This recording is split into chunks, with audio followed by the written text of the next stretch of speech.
안녕하세요. 다산에듀의 이창선 교수입니다.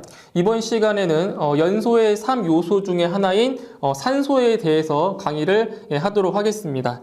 자, 먼저 첫 번째 산소에 대해서 말해보면 첫 번째 산소. 그러니까 산소 공급원을 얘기를 하는 겁니다. 산소 공급원. 자, 일단 지난 시간에 그 산소 공급원에 대해서 한번 얘기를 했었는데, 자, 첫 번째로 자, 산소 공급원이 될 수 있는 것이 있었습니다. 산소 공급원. 자, 여기서 산소 공급원으로서 가능한 물질이라고 하는 것은 바로 산소를 함유하고 있는 물질을 얘기를 하는 거죠. 여기서 산소를 함유하고 있는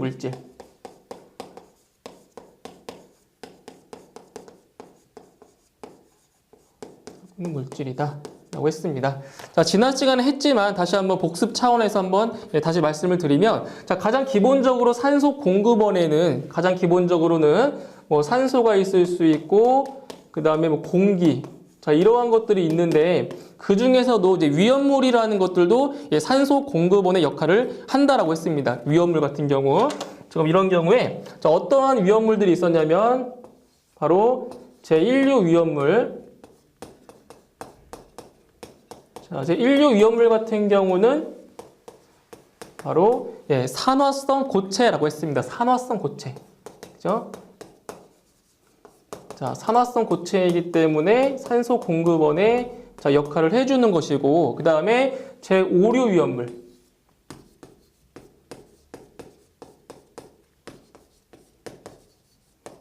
제5류 위험물 같은 경우는 자기 반응성 물질이죠. 자기 반응성 물질. 이거 이제 위험물 할 때 다시 할 겁니다. 이거는 자기 반응성 물질.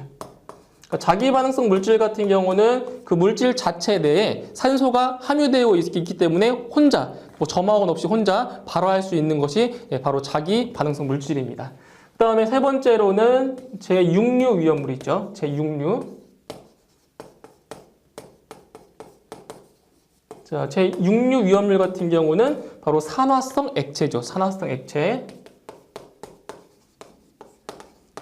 산화성 액체로서 산소 공급원의 역할을 해줍니다. 그 다음에 네 번째로는 바로 지연성 가스.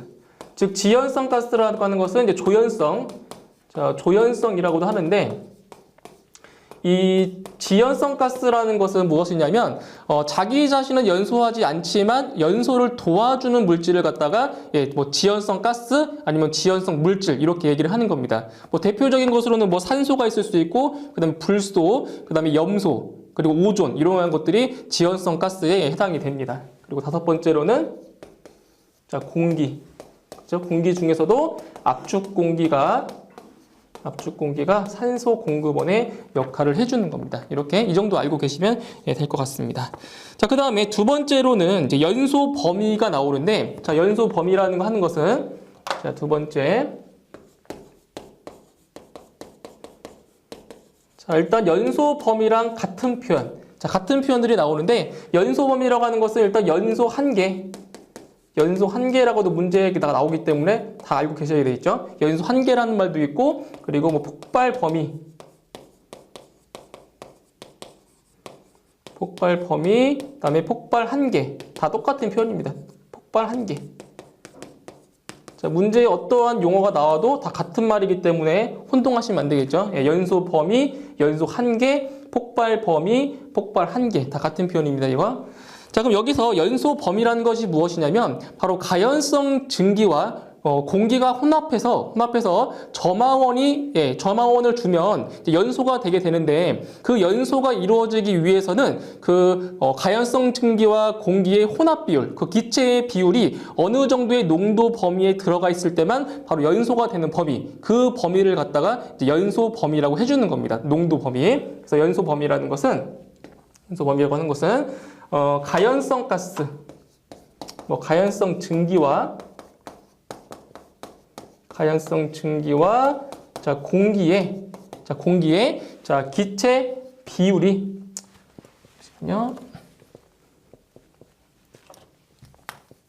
자, 혼합 비율. 자, 혼합하는 비율이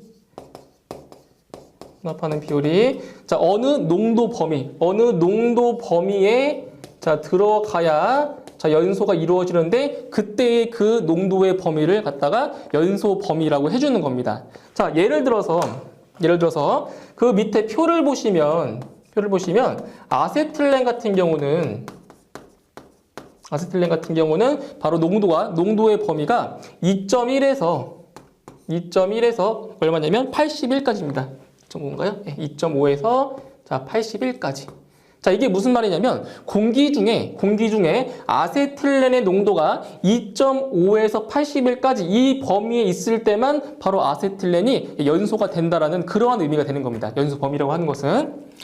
자, 그때 밑에 보시면 이제 연소 하한계와 연소 상한계가 나오는데, 자, 연소 하한계라고 하는 것은 바로 연소가 일어나는 하한, 즉 최소치의 범위를 얘기해 주는 것이고, 그 다음에 연소 상한계라고 하는 것은 연소가 이루어지기 위한 상한, 즉 연소 농도의 범위의 최대치를 의미를 해주는 겁니다. 그때 여기에서 바로 2.5라고 하는 것이 연소 하한계가 되는 것이고, 최소치 연소 하한계, 그리고 81이 바로 연소 상한계라고 합니다. 최대치, 농도 범위의 최대치가 되는 겁니다.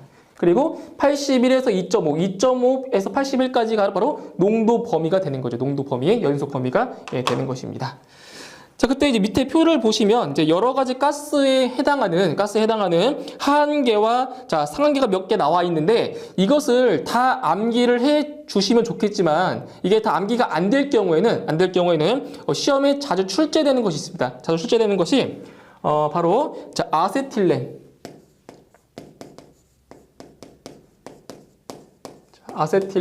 그리고 수소. 제가 교재에 굵은 글씨로 표현했습니다. 굵은 글씨로. 수소, 그리고 에테르.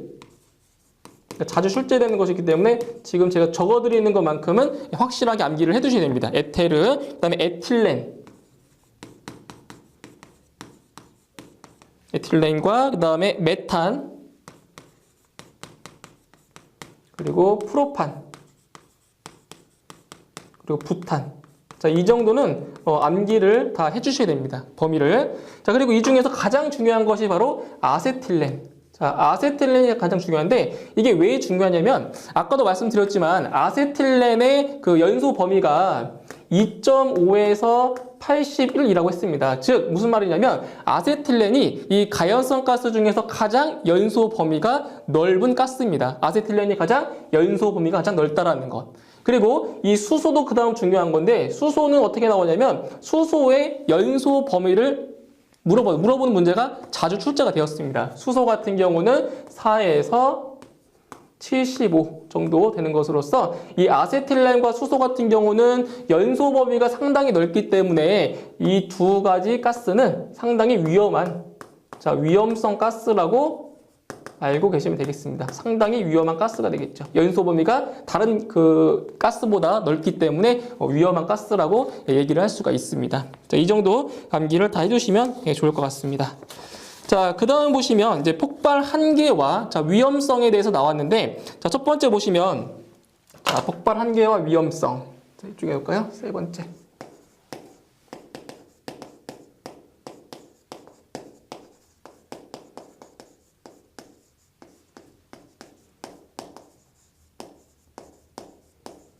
자, 폭발 한계와 위험성에서 바로 첫 번째는 폭발 한계가 낮을수록 위험하다라고 했습니다. 이게 무슨 말이냐면 폭발 한계, 즉 연소 범위가 자, 이만큼의 이제 연소 범위라고 하겠습니다. 예를 들어서 자, 이쪽이 연소 하한계, 연소 상한계라고 했을 때 자, 지금 보시면 연소 하한계가 작을수록, 즉 이만큼 하한계가 내려가면 바로 이 연소의 범위가 더 넓어지는 거죠. 그렇기 때문에 연소 하한계가 낮을수록 더 위험하다라고 할 수가 있습니다. 그리고 반대로 자, 이번에는 연소 상한치가 더 커지면 이때도 마찬가지로 연소의 범위가 넓어지기 때문에 연소의 상한치가 커질수록 더 위험한 물질이라고 할 수가 있습니다. 그리고 세 번째로는 연소의 범위가 넓을수록 위험하다. 같은 말이죠. 자, 연소 하한치가 낮을수록 위험하다. 연소 상한치가 높을수록 위험하다. 그래서 결론적으로 연소의 범위가 넓어질수록 위험하다라는 자, 이러한 내용을 알 수가 있습니다. 그다음에 네 번째, 연소 범위의 하한계는 그 물질의 인화점에 해당된다. 자, 이게 무슨 말이냐면은 일단 인화점이라고 하는 것은 불을 갖다 대었을 때 불이 붙는 온도가 인화점인데, 자, 이쪽에 보시면 자, 연소 하한계라고 하는 것은 연소가 되기 위한 최소의 농도입니다. 최소의 농도. 즉 인화점이라고 하는 것은 연소가 되기 위한 최소한의 농도, 온도가 인화점이라고 하는 것인데, 바로 여기에서 말하는 것은 연소 하한계와 자, 인화점이라는 것이 뭐 같다라는 것은 아닙니다. 이거는 연소 하한계는 그 농도가 되는 것이고, 인화점은 온도입니다. 온도. 자, 연소 하한계는 자, 농도가 되는 것이고, 인화점이라고 하는 것은 온도입니다.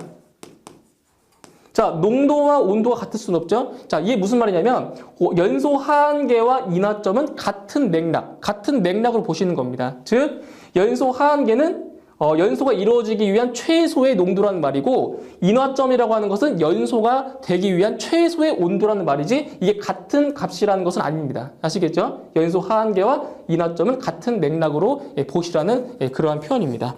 자, 다섯 번째, 연소 범위는 주위 온도와 관계가 깊다. 그다음 여섯 번째, 압력 상승 시에 하한계는 불변하지만 상한계는 상승한다. 자, 이러한 특성들을 잘 알고 계시면 되겠습니다. 자, 그 다음에 이제 세 번째는 위험도가 나옵니다. 세 번째, 지금 두 번째죠? 두 번째. 그럼 세 번째, 위험도.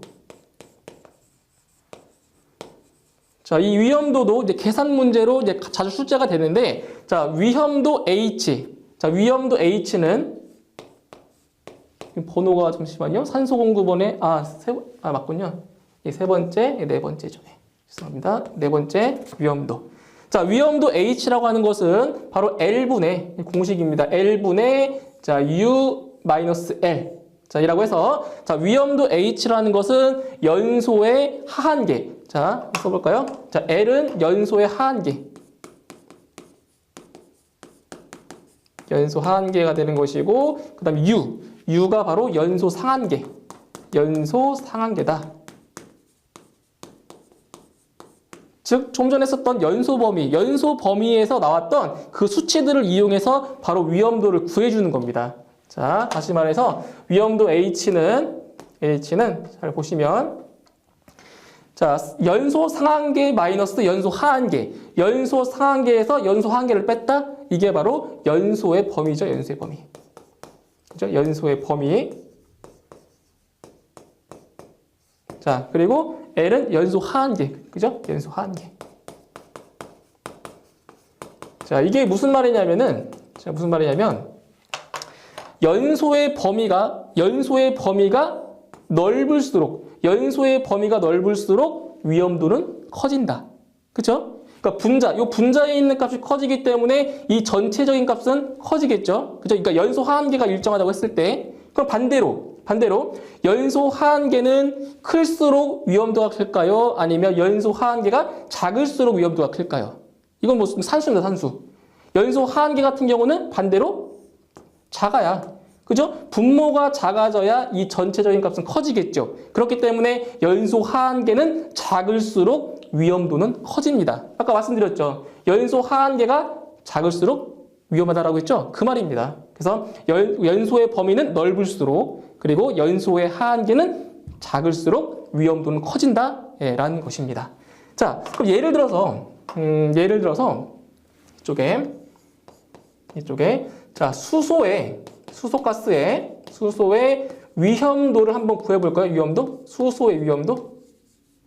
자, 수소 같은 경우는 연소의 범위가 아까 뭐라고 했냐면 4에서 75. 자, 수소의 그 연소 범위입니다. 연소 범위. 자, 연소 범위가 4에서 75라고 했죠. 4에서 75. 이 값들을 이용해서 위험도를 구해주는 겁니다. 자, 보시면 자, 위험도 H는 자, 연소 하한계 분해. 연소 하한계가 얼마죠? 4. 그죠? 연소 하한계, 그리고 연소 상한계는 75.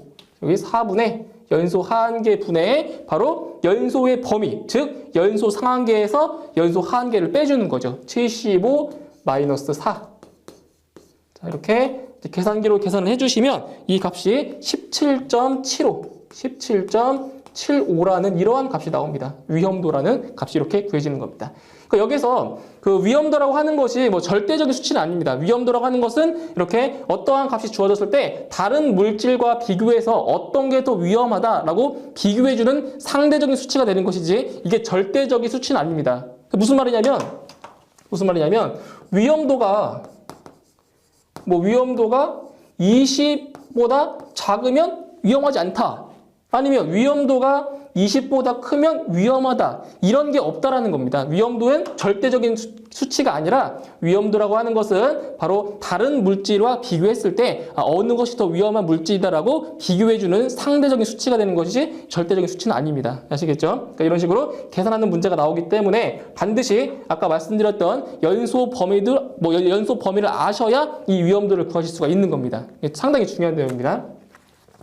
자, 그 다음에 이제 다섯 번째. 자, 이 혼합가스의 폭발 하한계입니다.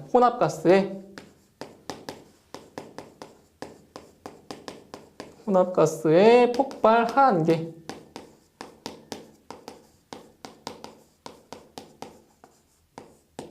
자, 지금까지 말씀드렸던 것은 뭐냐면, 아세틸렌의 연소 범위, 수소의 연소 범위. 자, 이렇게 되어 있는데, 만약에, 아세틸렌과 예를 들어서 자, 아세틸렌과 자, 수소의 혼합했습니다. 수소를 혼합해서 그 혼합가스의 바로 폭발 하한계를 한번 구해보자는 겁니다. 그러니까 아세틸렌과 수소를 합했을 때의 폭발 하한계, 즉 최소 농도죠. 연소가 이루어지기 위한 최소 농도를 구해보자는 것인데 바로 이 공식은 바로 르 샤틀리에, 좀 어렵죠? 르 샤틀리에 법칙에 의해서 자, 공식이 만들어진 겁니다. 이거는 그냥 참고로 알고 계시면 됩니다. 문제 나오지 않기 때문에. 자, 르 샤틀리에 법칙에 의해서 어떠한 공식이 만들어지냐면 바로 L분의, 이것도 계산 문제이기 때문에 L분의 100은 자, L1분의 V1 플러스 L2분의 V2 플러스 쭉 더하는 겁니다. 그러니까 만약에 그 혼합가스의 종류가 뭐 세 가지를 혼합했다. 세 가지를 혼합했으면 L3분의 V3까지만 계산하시면 되시고, 그죠? 그러니까 여기는 LN분의 VN 이런 식으로. 그러니까 이 공식 같은 경우는 N개의 혼합가스, N개의 가스를 혼합한 겁니다. 이 공식 같은 경우는. 자, 이때 말하는 것은 무엇이냐면, 자, 요 L값이 바로 폭발 하한계. 우리는 이 값을 구하는 겁니다. 폭발 하한계. 그 다음에 요 L1, 요 L2, LN. 이것은 무엇이냐면 바로 아세틸렌의 폭발 하한계, 수소의 폭발 하한계. 그 값을 입력하는 겁니다. 그리고 이 V1, V2, VN. 자, 이거는 이 가스, 그죠? 그 위험 가스의 바로 그 부피. 가스의 부피가 바로 V1, V2, VN이 되는 것이죠. 자, 그럼 여기서 이 식을 조금 변형해서 우리는 L 값을 구하는 것이기 때문에 L은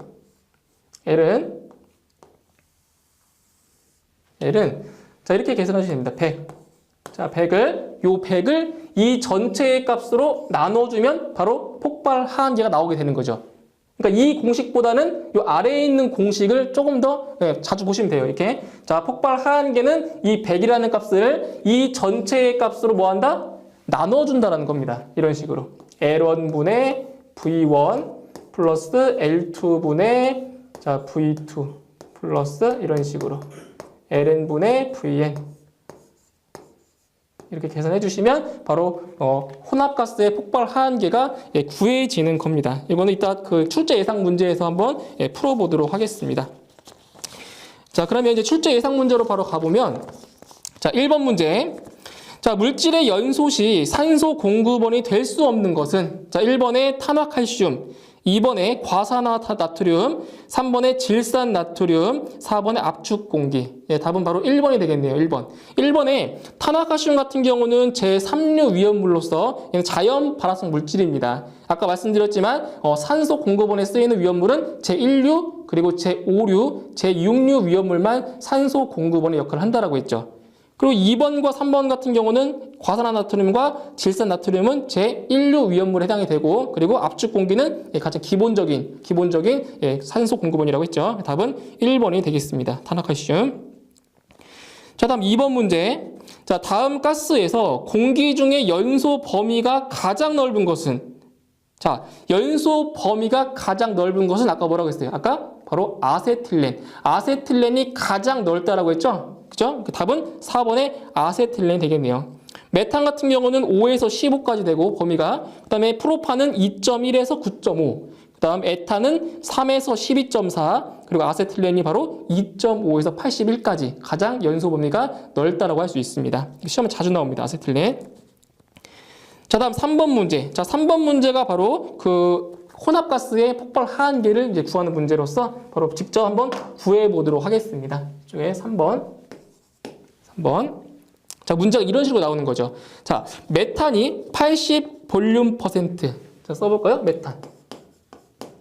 메탄이 80의 볼륨 %. 그죠? 최적 백분율로 나오죠. 이런 식으로. 에탄이 15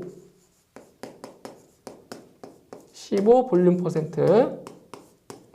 그 다음에 프로판이 5. 자, 프로판이 5 볼륨 %. 자, 그 다음에, 그때 이제, 폭발 한계를 구하는 것인데, 자, 단서 조건에 메탄. 자, 메탄 같은 경우는, 자, 연소 하한계가 5.0. 메탄은 연소 하한계가, 자, 5.0. 자, 볼륨 %. 그 다음에 에탄 같은 경우는 3.0. 문제에 주어지는 겁니다, 이거요. 3.0. 자, 볼륨 %. 그 다음에 프로판 같은 경우가 2.1로 나와 있죠. 그죠? 2.1. 자, 볼륨 %. 그러니까 여기는 이제 연소 하한계, 그죠? 연소 하한계의 값이고, 그 다음에 여기 왼쪽에 적어놓은 것은 바로 부피. 자, 부피가 이제 구해진 겁니다. 그죠? 자, 공식에다가 바로 넣어보겠습니다. 공식에. 자, 혼합가스의 폭발 하한계 L은 지금 여기서 세 가지의 가스를 혼합했기 때문에, 자, L1분의 V1 플러스 L2분의 V2 그리고 L3분의 V3 이렇게 세 가지의 기체만 들어가는 겁니다. 가스만. 그리고 분자는 100이라는 값이 이렇게 들어가겠네요. 자, 대입을 해보면 자, 분자 100. 자, 100에다가 자, 지금 여기는 이제 메탄을 보실게요. 메탄은 자, 폭발 하한계가 5.0이고 그리고 부피가 80입니다. 80. 그럼 여기에 바로 5분의 80이 들어가는 거예요. 이런 식으로. 5분의 80. 그 다음에 에탄 같은 경우는 3분의 15. 이런 식으로 3분의 15. 플러스 이제 프로판 같은 경우는 2.1분의 5. 그죠? 2.1분의 5다. 이렇게 계산을 해보면 이 값이 대략 4.28이 나옵니다. 4.28.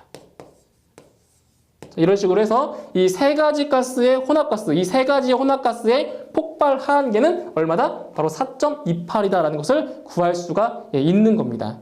자, 그런데 이 계산식까지는 잘 써놨는데 이거를 계산을 못해서 답을 틀리신 분이 상당히 많겠죠. 계산을 못하셔서. 자, 어떻게 계산하시냐면 먼저 이 분모, 지금 보시면 분모에 지금 분수가 또 들어있죠. 그렇기 때문에 먼저 이 분모를 계산하신 다음에 나중에 100에서 요 한꺼번에 이 값을 나눠주는 것이 더 효과적입니다. 그러니까 먼저 이 분모에 있는 값을 먼저 계산하신 다음에 그 다음에 100에서 이 전체의 값을 나눠주는 방법으로 계산해 주시면 더 편하게 계산하실 수가 있습니다. 좀 헷갈리실 건데 이거 계산 문제.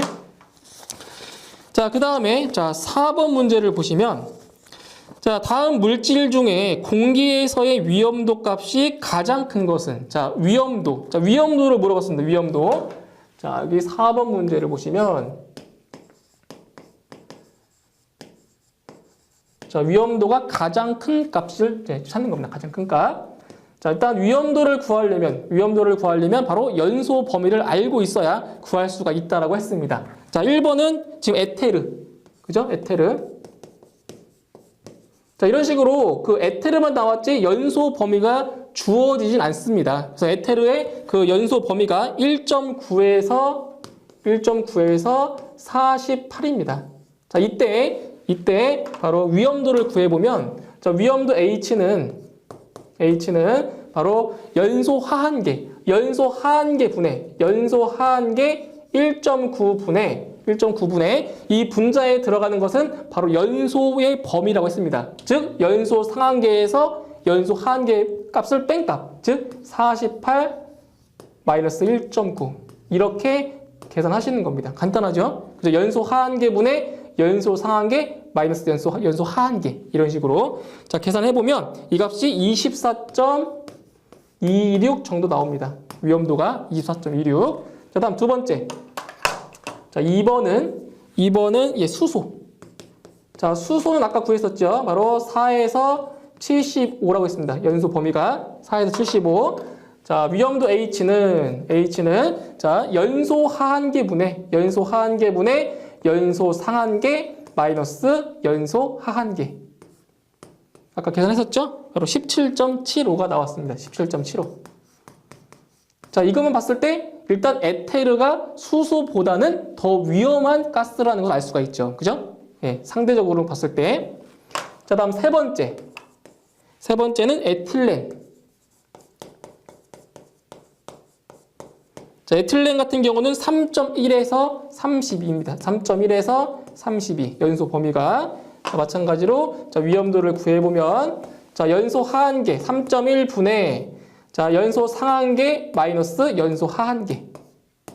자, 계산하면 바로 9.32가 나옵니다. 9.32. 마지막 네 번째. 자, 아직까지는 에테르가 가장 위험하죠. 그죠? 에테르가 가장. 네 번째는 프로판. 자, 프로판 같은 경우는 2.1에서 9.5. 2.1에서 9.5. 다 암기를 해 두셔야겠습니다. 자, 위험도 H는 자, 폭발 하한계분의 폭발 상한계 마이너스 하한계. 자, 계산하시면 바로 3.52가 나옵니다. 3.52. 자, 보시면 에테르가 위험도가 가장 높죠. 그렇기 때문에 에테르가 가장 위험도가 높다라고 할 수가 있겠습니다. 답은 1번이 되겠죠. 다음 5번 문제. 자, 화재의 위험에 대한 설명을 옳지 않은 것은 1번 인화점 및 착화점이 낮을수록 위험하다. 맞죠? 2번 착화 에너지가 작을수록 위험하다. 이거 맞고 3번에 B점 및 융점이 높을수록 위험하다. 예, 바로 3번이 틀렸네요. 여기서 B점이라고 하는 것은 끓는 점이고 융점은 녹는 점인데 자, B점과 융점은 낮을수록 더 위험합니다. 낮을수록. 답은 3번이 되고 4번에 연소 범위는 넓을수록 위험하다. 그죠? 넓을수록 위험하다고 했죠. 자, 답은 3번이 되겠습니다. 자, 이렇게 해서 이번 시간에는 산소에 대해서 설명을 해드렸고 다음 시간에는 점화원에 대해서 설명을 하도록 하겠습니다. 예, 수고하셨습니다.